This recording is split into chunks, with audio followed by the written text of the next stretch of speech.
Well, the international community has reacted with alarm at the sharp rise in tensions between the U.S. and Iran. China has appealed for restraint from all sides, especially the United States, following the killing of Iranian commander there, Qassem Soleimani. 我们高度关注有关事件，中方一贯反对在国际关系中使用武力。中东海湾地区的和平与稳定应当得到维护。我们敦促有关各方，特别是美方，要保持冷静克制，避免紧张局势进一步升级。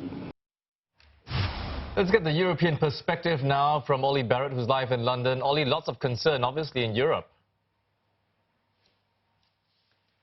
Lots of concerned reactions coming in from European countries, many of whom have been very much taken by surprise by this episode. Let's start in Brussels with the new president of the European Council, Charles Michel, saying in a statement that the cycle of violence, provocations and retaliations that we've seen in Iraq has to stop, he says. Further escalation must be avoided at all costs, according to Charles Michel. The UK Foreign Secretary Dominic Raab, we know that he has now spoken to the American Secretary of State Mike Pompeo.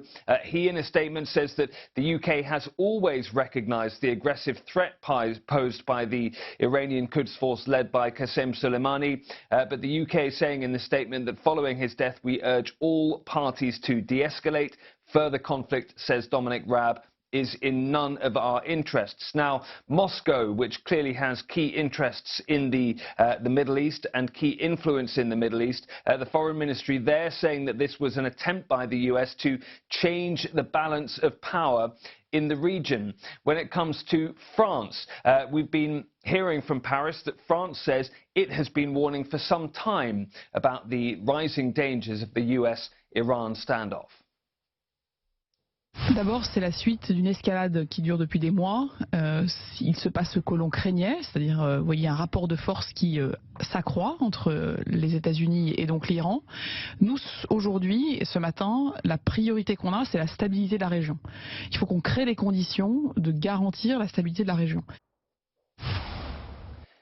European countries have also been warning their citizens in Iraq, in Iran, elsewhere in the region and elsewhere around the world to up their vigilance in terms of their security and their safety. The UK is considering ways to better protect its forces currently in Iraq and Syria. The UK is also boosting its preparedness in the wider Middle East. And make no mistake, this is a major foreign policy challenge as well for Boris Johnson after winning the UK general election. Which side will he come down on? How will he straddle the differences, if differences emerge between the Americans in terms of how they deal with this crisis and some concerned European countries? This is a major challenge for the UK Prime Minister.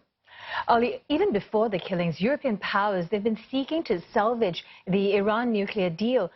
Do you think this will actually have an impact? Do you think today's attack will actually have an impact on those efforts?